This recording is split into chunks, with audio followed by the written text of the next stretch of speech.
नमस्कार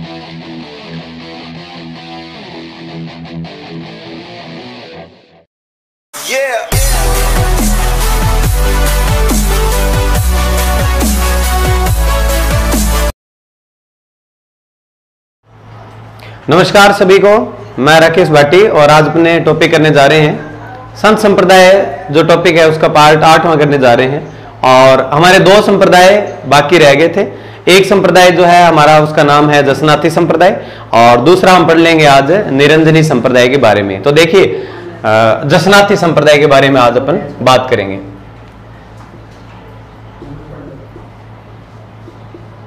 संप्रदाय का नाम है जसनाथी संप्रदाय और जसनाथी संप्रदाय चल रहा है किसने था? नॉर्मल बात है, आप सभी को पता होगी, जसनाथ जी महाराज ने।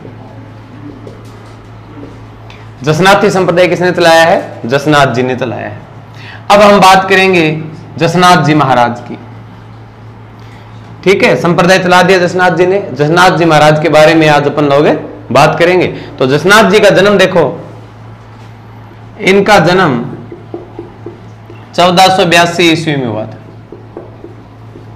कहां पे जन्मे थे? कत्रियासर में।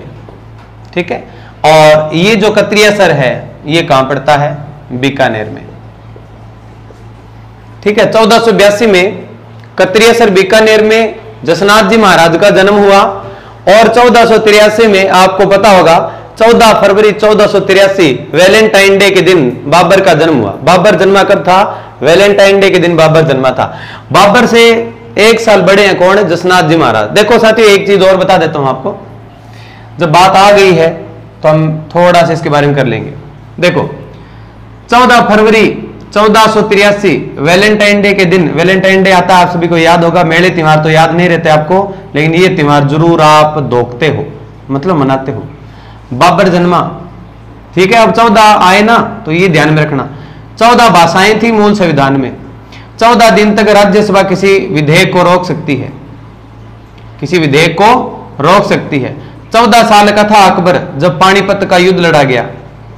पानीपत का कौन सा युद्ध? सेकंड युद्ध लड़ा गया 1556 के अंदर। 14 साल का था।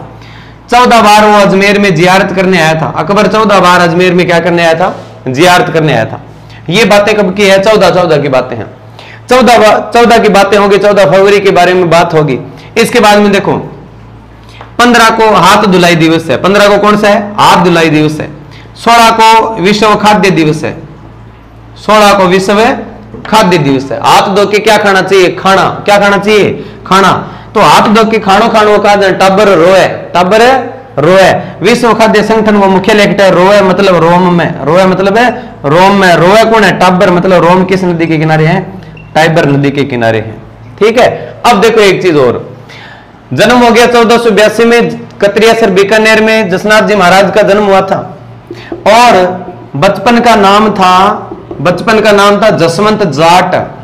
जसवंत जाट। इसके बाद में पापा जी का नाम था इनके अमीर जी जाट और मम्मी का नाम था, माता जी का नाम था रूपा दे। क्या नाम था? रूपा दे। और गुरु बना लिया था साथियों इन्होंने गोरखनाथ को। किसको बना लिया था? गोरक्षनाथ जी को इन्होंने क्या बना लिया था? गुरु बना लिया था। इतनी बेसिक बातें मैंने आपको यहां पे कंप्लीट करवा दी है, आपको इसके बारे में पहले से जानकारी होगी। ठीक है। अब देखो इतनी बातें होगी। दूसरी बात यह है कि कुछ विद्वान बताते हैं कि जसनाथ जी महाराज है, इनके पिताजी अमीर जी जाट नहीं थे। तो मैं आपको थोड़ी सी स्टोरी यहां पे बता देता हूं। अमीर जी जाट और रूपा दे के कोई संतान नहीं थी। अमीर जी जाट जो है वो गोरखनाथ जी को मानते थे और उनकी भक्ति किया करते थे। रात को एक दिन अमीर जी जाट को सपना आया। क्या आया? सपना आया। सपने में उन्होंने देखा कि तालाब के किनारे एक नवजात छोटा सा बालक है, वो रो रहा है। सुबह प्रातःकाल उठ के 4:30-5 बजे जैसे अमीर जी जाट उस तालाब के किनारे पहुंचे तो उनका वो सपना सच हो गया। उन्होंने देखा कि तालाब के किनारे वास्तव में एक छोटा सा बालक।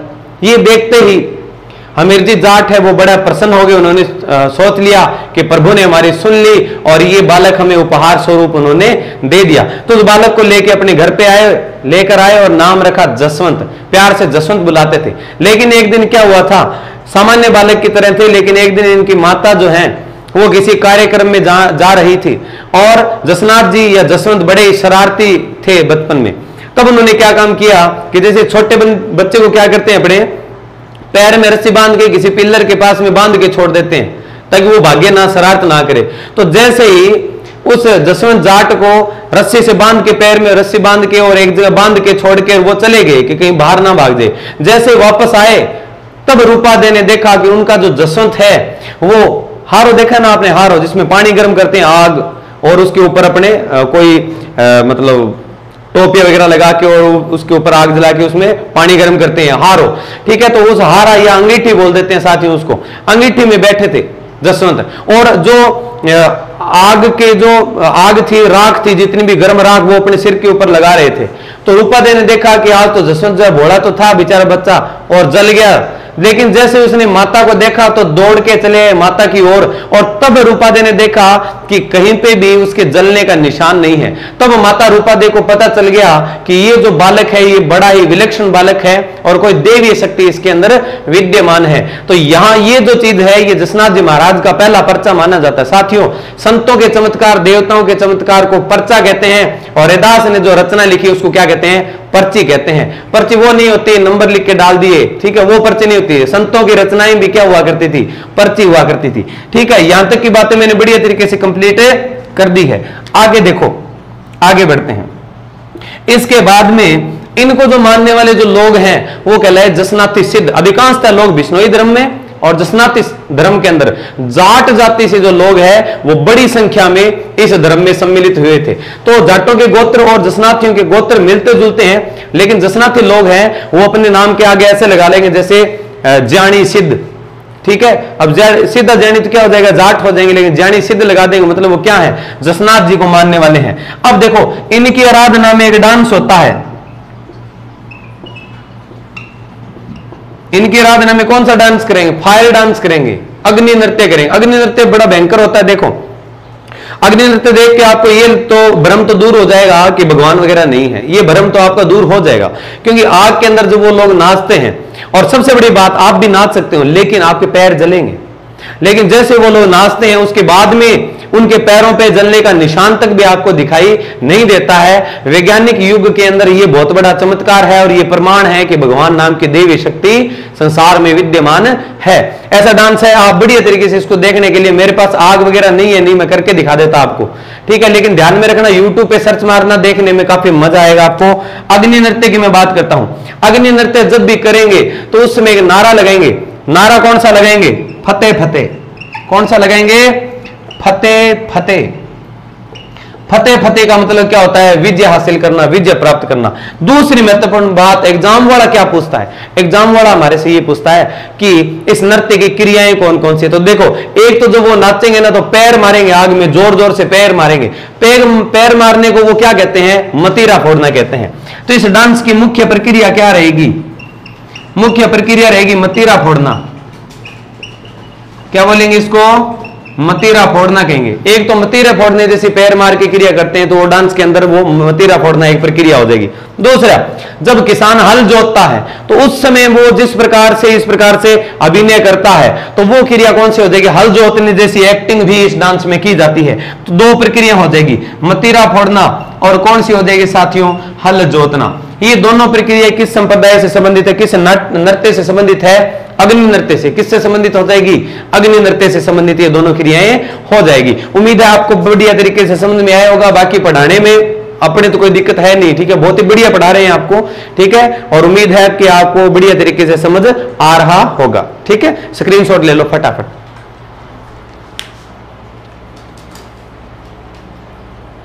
ठीक है, तो अब यहां तक की बात हमने कंप्लीट कर ली है। अब आगे बढ़ते हैं थोड़ा सा इसमें। ये सारी चीजें बढ़िया तरीके से तैयार कर लेना और ये चीजें पढ़ने का मौका दोबारा नहीं मिलेगा। देखो जसनाथ जी के बारे में हम बात कर रहे थे और अब हमने गुरु और ये चीजें इनके बारे में, अग्नि नृत्य के बारे में बात कर ली। जसनाथियों के दो टाइप होते हैं, दो प्रकार होते हैं, ठीक है। अब इसमें देखो एक तो गृहस्थ होते हैं जो सामान्य तरीके से रहते हैं, एक होते हैं सिद्ध। सिद्ध होते हैं। ठीक है, तो यहां देखो जसनाथी सिद्ध, जसनाथी सिद्ध की एक पहचान होती है कि गले में काली ऊन का डोरा पहनते हैं, काली ऊन का डोरा पहनते हैं। उन जसनाथी संतों को क्या बोलेंगे? जसनाथी सिद्ध बोल देंगे। दूसरे सामान्य जसनाथी होते हैं, तो वो जसनाथी क्या होते हैं? अपनी तरह जमींदार वगैरह इस प्रकार से गृहस्थ जीवन व्यतीत करते हैं। अब आगे देखो, इसमें यहां तक की बात मैंने कंप्लीट करवा दी। दूसरी बात मैं करना चाहूंगा, यहां पे मैं आपको बताता हूं कि भारत का उस समय बादशाह था। मैं इससे पहले जाम्बोजी वाली वीडियो में बता चुका हूं कि जाम्बोजी, जसनाथ जी और भारत का बादशाह था सिकंदर लोदी, ये तीनों आपस में समकालीन थे। अब देखो, सिकंदर लोदी ने जसनाथ जी को, मतलब इन्हें 500 बीघा जमीन दान दी थी। 500 बीघा भूमि, कितनी बीघा जमीन है? 500 बीघा भूमि। कहां पे दान की थी? कत्रियासर में। कहां पे? कत्रियासर में क्या कर दी थी? दान की थी। याद रखना यहां पे दो बातें जो है, दो बातें क्या रहेगी? अकबर ने गोविंद देव जी मंदिर के लिए, जो हम गौड़ीय संप्रदाय में पढ़ते हैं, गोविंद देव जी मंदिर के लिए 135 बीघा भूमि दान की थी। सिकंदर लोदी ने जसनाथ जी महाराज को 500 बीघा भूमि दान दी। तो सिकंदर लोदी ने जाम्बोजी महाराज के लिए क्या किया? जाम्बोजी महाराज से प्रभावित होकर भारत में गौ हत्या रुकवाई थी। तो ये दोनों तीनों फैक्ट है, इनको ध्यान में रख लेना, क्योंकि अमूमन इनमें क्या होता है, बच्चे कंफ्यूज हो जाते हैं। आपको नहीं होना है। देखो, सिकंदर लोदी की ये वाली बात जो मैंने आपको बता दी। इसके बाद में देखो, ये जो संप्रदाय है इसमें पवित्र पक्षी मानते हैं मोर को। मोर के जो पंख है ना, उसको बड़ा पवित्र मानते हैं। ठीक है, तो पवित्र पक्षी किसको मानते हैं? मोर को। और बिश्नोई संप्रदाय में किसको मानते हैं? किसको मानते हैं? हिरण को मानते हैं। यहां पवित्र वृक्ष किसको मानते हैं? जाड़ का पेड़ होता है एक। क्या होता है? जाड़ का पेड़। जाड़ का पेड़ इस प्रकार से डरावना सा होता है। अक्सर इसके बारे में भ्रांतियां फैलाई जाती है। ये मरुस्थली पौधा है, इस प्रकार से जाड़, इसके बारे में भ्रांतियां फैलाई जाती है कि ये जो पौधा होता है इस पे भूत होते हैं, इसके नीचे भूत होते हैं। ठीक है, हाँ, इस प्रकार से ये क्या रहेगा? ये जाड़ का पेड़ रहेगा। जाड़ का पेड़ इस प्रकार से, इसकी टहनियां क्या होती है? बिल्कुल स्ट्रेट इस प्रकार से रहती है टहनियां इसकी। ठीक है, तो ये अपना पेड़ कौन सा हो जाएगा? ये जाड़ का पेड़ हो जाएगा। डरावना सा पेड़ होता है ये। ठीक है, जाड़ का पेड़ मरुस्थलीय पौधा होता है ये। बिश्नोई संप्रदाय में पवित्र वृक्ष मानते हैं किसको? किसको मानेंगे? खेजड़ी को। ध्यान रखना, जसनाथी और जाम्बोजी, ये जो दोनों संत हैं, दोनों संप्रदाय हैं, इन दोनों संप्रदाय को क्या करना है? आपको कंपैरिजन में पढ़ना है। दोनों संप्रदाय को कंपैरिजन में पढ़ोगे, इनका जन्म कब हुआ, उनका कब हुआ, इनका पवित्र पक्षी, उनका पवित्र पक्षी, ये सारी चीजें आपको कंप्लीट करनी है, याद रखना। अब इसके बाद की मैं बात आपको और बताता हूं। यहां तक की बातें होगी। महत्वपूर्ण ग्रंथ हो जाएंगे, दो महत्वपूर्ण ग्रंथ है, नाम है सिंबुदड़ा और कोड़ा। सिंबुदड़ा और कोड़ा जो है जसनाथी संप्रदाय के दो महत्वपूर्ण ग्रंथ माने जाते हैं। ठीक है, इसके बाद की बात देखो, आगे मैं नेक्स्ट करवाता हूं। जसनाथ जी से संबंधित मुख्य स्थल कौन कौन से हैं? जसनाथ जी से संबंधित महत्वपूर्ण स्थान कौन कौन से हैं? तो देखो, एक तो है पांचला। पांचला नागौर में है। पांचला कहां है? नागौर में। ठीक है, इसके बाद में बम्मल है, पूनरासर है, ठीक है, कत्रियासर है। ये जसनाथ जी से रिलेटेड जगह कहां पे है? बीकानेर में। कहां पे हो जाएगी? बीकानेर में हो जाएगी। ठीक है, बढ़िया तरीके से क्लियर है, कोई डाउट नहीं है। ठीक है, अब इसका स्क्रीनशॉट ले लो आप।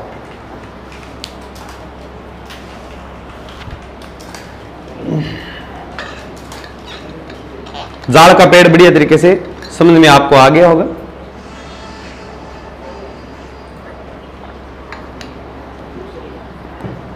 ठीक है, अब देखो आगे की बात करते हैं। ये यहां तक की बेसिक बात हमने कंप्लीट कर ली है। आगे बढ़ते हैं। देखो, इसके बाद में 24 वर्ष की आयु में इन्होंने क्या की थी? 24 वर्ष की आयु में जसनाथ जी महाराज ने समाधि ले ली थी। देखो, जन्म कब हुआ?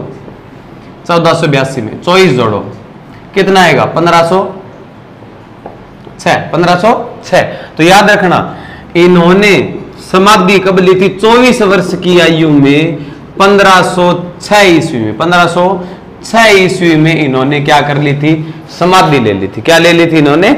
समाधि ले ली थी। तो ये जसनाथ जी महाराज हैं। ठीक है, जसनाथ जी महाराज के बारे में महत्वपूर्ण स्थान, महत्वपूर्ण ग्रंथ और पवित्र पक्षी, पवित्र वृक्ष, इनका नाम, बचपन का नाम, माता पिता, ये सारी चीजें हमने यहाँ पे बढ़िया तरीके से कंप्लीट कर ली है। ठीक है, जसनाथी संप्रदाय के अंदर अपने मुख्य बातें जो है वो इतनी रहेगी। ज्यादातर ध्यान रखना, फालतू चीजें पढ़ने से तो अपने को बढ़िया है कि इतना समझ लें कि प्रश्न कहां से उठता है। प्रश्न उठता है सिंबुदड़ा और कोड़ा किस संप्रदाय के महत्वपूर्ण ग्रंथ हैं? जसनाथी संप्रदाय के। दूसरी बातें, अग्नि नृत्य किस संप्रदाय के लोग करते हैं? तो जसनाथी संप्रदाय के लोग अग्नि नृत्य करते हैं। 2-3 एक जो बातें हैं ये मूल रूप से, मुख्य रूप से हमारे से पूछी जाती है। आगे हम बात करेंगे, एक संप्रदाय और है जिसका नाम है निरंजनी। कौन सा संप्रदाय रहेगा? निरंजनी संप्रदाय रहेगा। देखो चलाया किसने है? चलाया किसने है? हरि सिंह जी सांखला थे। हरि सिंह जी सांखला क्या थे? डाकू थे। क्या थे वो? डाकू थे। ठीक है, बाद में इन्हीं का जो नाम क्या पड़ा है? इनका बाद में नाम क्या पड़ा है? हरिदास जी पड़ा। हरिदास जी पड़ा है। इन्होंने संप्रदाय चलाया। कौन सा संप्रदाय चलाया इन्होंने? निरंजनी संप्रदाय चलाया है। अब इसके बाद की जो बात है वो देखो, प्रधान पीठ गाड्डा गांव नागौर में इस संप्रदाय की क्या है? प्रधान पीठ है। इनका अगर जन्म की मैं बात करूं तो कापड़ोद गांव में जन्म हुआ। कापड़ोद नागौर में इनका क्या हो गया? जन्म हो गया। तो प्रधान पीठ कहां है? गाड्डा गांव नागौर के अंदर है। अब देखो स्टोरी क्या है इनकी। स्टोरी यह है कि पहले ये डाकू थे। हमने वाल्मीकि की स्टोरी पढ़ी है, उसी प्रकार से डाकू थे। एक दिन एक संत इनसे मिले। संत ने कहा कि भाई तू लूटपाट किस लिए करता है? क्या करेगा? किसके लिए धन इकट्ठा कर रहा है? तो इन्होंने कहा कि मैं जी धन मेरे बीवी बच्चों के लिए इकट्ठा करता हूं, मार काट उनके लिए करता हूं। उन्होंने कहा कि तेरे को पाप लगेगा, लेकिन उस पाप के अंदर तेरे बीवी बच्चे हैं, उनको पाप नहीं लगेगा, वो भागीदार नहीं है। ठीक है, वो तेरे से केवल अनाज मांगते हैं, खाना पीना मांगते हैं, लेकिन वो ये तो नहीं कहते ना कि तू लूटपाट करके ला। उसने कहा क्यों नहीं जी, मेरे को जो पाप लगेगा उसमें उनका भी हिस्सा है। तो संत ने कहा कि चलो अगर ये लगता है तो अपने बीवी बच्चों से तू पूछ ले। तो बीवी से कहा कि बता, मैं जो लूटपाट करके जो धन लाता हूं उससे पाप लगेगा तो उसमें तेरा हिस्सा है या नहीं है? तो उसने कहा जी पाप तो मैं नहीं लूंगी, मेरे को तो राशन चाहिए, मेरे को पाप थोड़ी चाहिए। बच्चों से कहा कि बताओ। उन्होंने कहा हम भी इस पाप के कार्य में भागीदार नहीं बनेंगे। उस दिन उनको समझ में आ गई कि जिनके लिए मैं ये चीजें कर रहा था वो पाप तो नहीं लेंगे, इसका मतलब मैं गलत कर रहा था। ठीक है, उस दिन से वो क्या बने? संत बन गए। और वाल्मीकि की तरह इनकी सेम स्टोरी है, तो इसलिए इनको कलयुग का वाल्मीकि कहते हैं। कलयुग का क्या कहते हैं इनको? वाल्मीकि। कलयुग का वाल्मीकि किसको कहते हैं विद्वानों? किसको कहते हैं? हरिदास जी को कहते हैं। बाद में इन्होंने 2 रचना लिखी थी। नाम था भक्त विरदावली, भक्त विरदावली और भरथरी संवाद। भक्त विरदावली और भरथरी संवाद, ये 2 महत्वपूर्ण रचनाएं इन्होंने लिखी थी। ठीक है, इससे पहले लालदासी करवा दिया, प्रणामी करवा दिया, निरंजनी करवा दिया, चरणदासी संप्रदाय करवा दिया, छोटे मोटे जितने भी संप्रदाय मिले थे, एक आधा संत भी कोई मिला था तो मैंने पूरी डिटेल करवा दी।